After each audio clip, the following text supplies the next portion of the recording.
segmento do ensino da educação que eu vou fazer uma análise. Então eu falo, né, a indústria da saúde, a indústria da educação, não é isso? A indústria automobilística, isso é mais fácil, né? Porque normalmente a produção do automóvel, um bem tangível, né, é fácil você observar a característica de uma indústria, né, de uma fábrica, né? Mas não é o conceito de indústria no estrito senso da palavra, ou seja, quando nós falamos indústria, nós falamos, né, uma área, um negócio, ok? Ou um segmento. Então, é importante que você visualize essa possibilidade.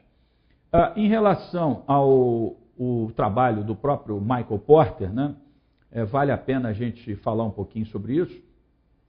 O Michael Porter, ele como um autor consagrado, ele escreveu vários livros, mas 2 livros são livros interessantes, né? O livro chamado Estratégia Competitiva, o livro Estratégia Competitiva, ele aborda essencialmente o que nós vamos discutir agora aqui, que é a análise estrutural da indústria, assim como as principais estratégias competitivas genéricas, que também vamos discutir mais adiante nessas aulas, ok? Então, o Michael Porter, no seu livro Estratégia Competitiva, tem 2 pontos importantíssimos para você que vai estudar para concurso. Então, você tem aí o ponto que é a análise estrutural da indústria, nós estamos falando da análise do mercado, não é isso? Análise do ambiente. E também, quando estivermos falando em estratégias, vamos falar de estratégias competitivas do Porter, as famosas estratégias genéricas, ok? Então, o livro Estratégia Competitiva é um livro bastante importante dentro do contexto das nossas aulas, ok?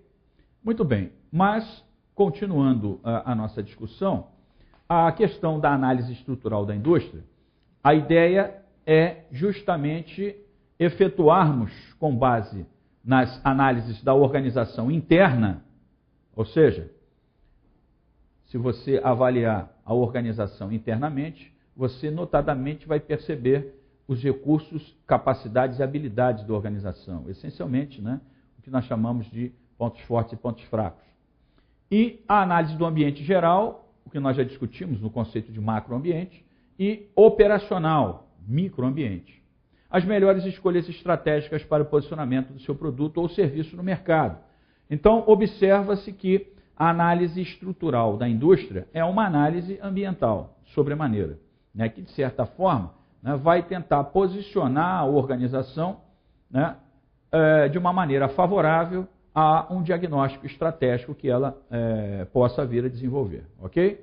Então, uma empresa ela pode sobreviver e ter sucesso no longo prazo, segundo Porter, se desenvolver estratégias para enfrentar o que ele chama de 5 forças competitivas que atuam no seu ambiente de relevância. Ou seja, na realidade, a análise do modelo que nós chamamos de análise estrutural da indústria, ela é baseada essencialmente na articulação do autor, do Porter, e ele desenvolve um modelo que ele chama de as 5 forças, ok? Então esse é um modelo clássico.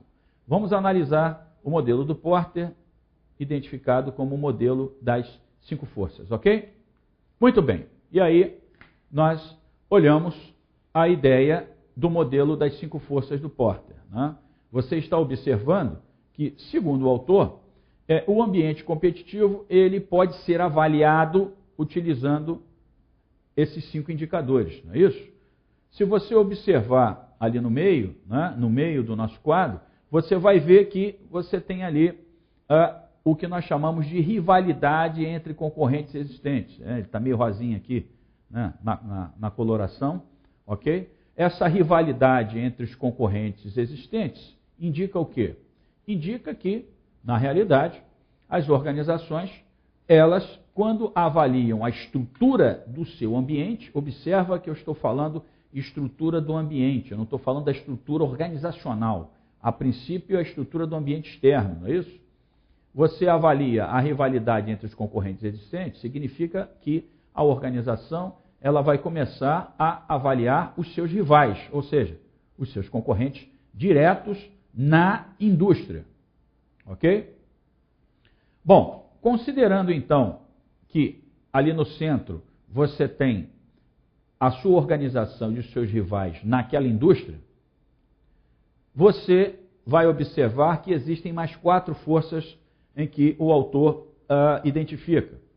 E olha lá, quais são elas? O que nós chamamos de ameaça de novos concorrentes, ameaça de substitutos, poder de barganha dos clientes e o poder de barganha dos fornecedores, ok? Muito bem. Como é que se configura essa análise? Vamos identificar todos esses elementos a partir da análise desse quadro.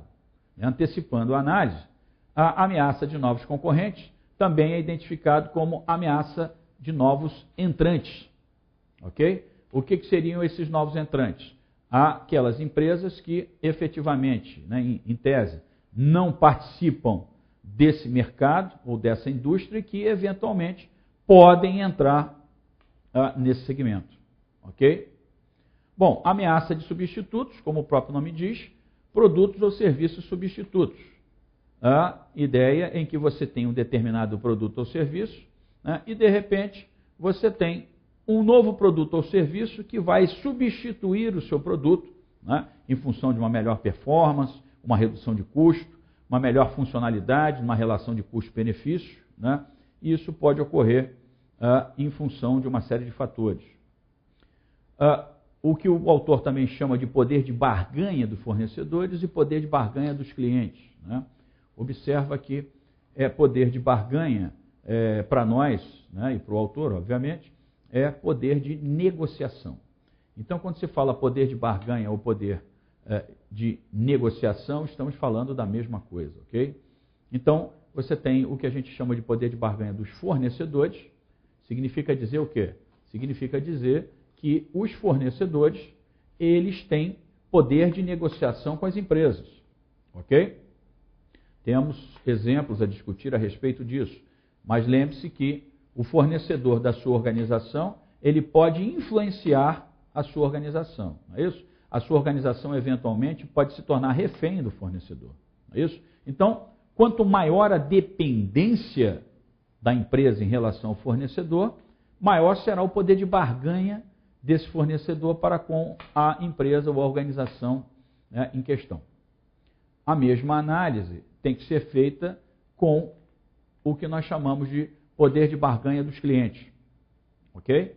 Quando falamos de poder de barganha dos clientes, falamos de poder de negociação dos clientes, não é isso? Então, a ideia é que o cliente também, dependendo do peso e da circunstância, o cliente pode, de certa forma, ter grande poder de negociação para com as organizações, não é isso? Então, essa hipótese é uma hipótese bastante real e vocês observam que o que a gente está discutindo aqui não tem nada de anormal, uma coisa muito simples.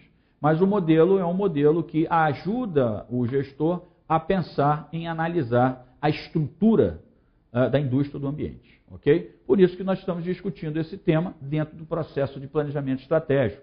Ou seja, de maneira sistemática, você está entendendo dentro de um plano estratégico como é que se configuram e se, vamos dizer assim, se encadeiam e se interligam essas principais ferramentas analíticas, ok?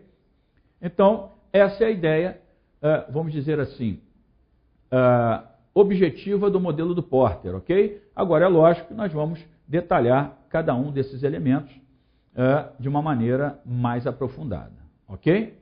Muito bem.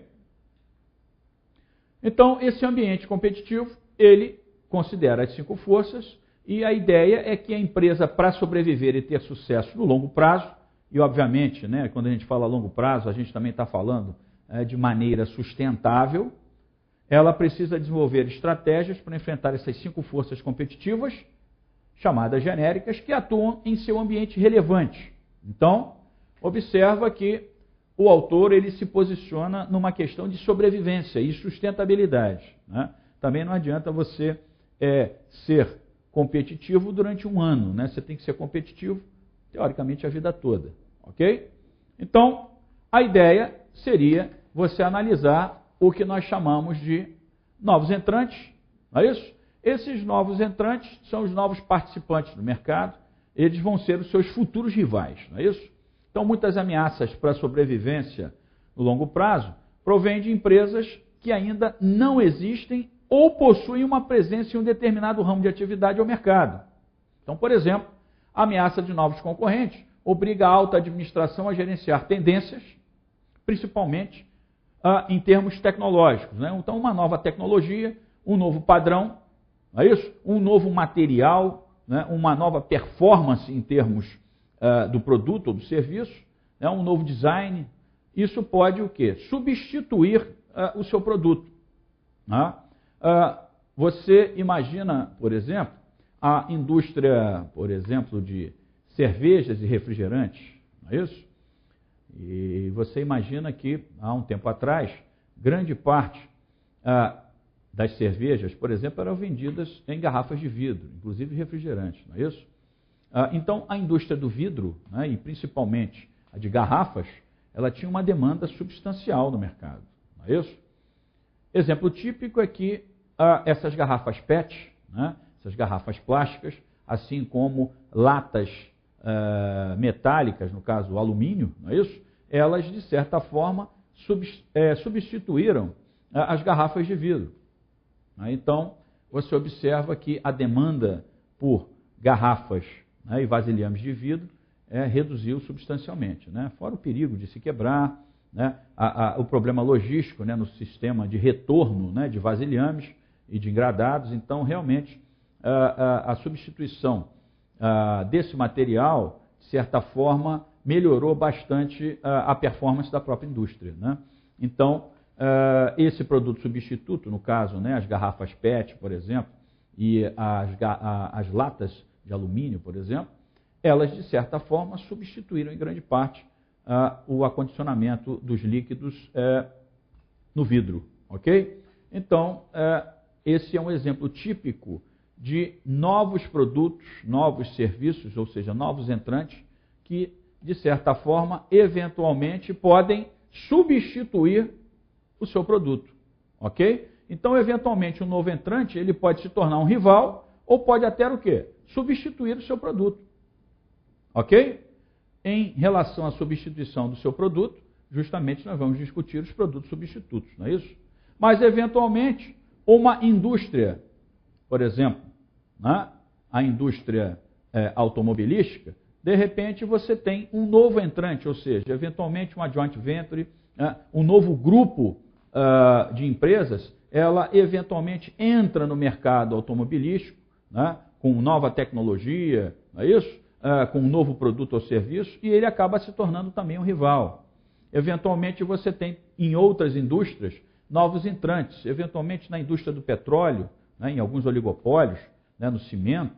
Isso pode ocorrer? Pode, né? Grandes empresas, né, com grande aporte de capital inicial, eventualmente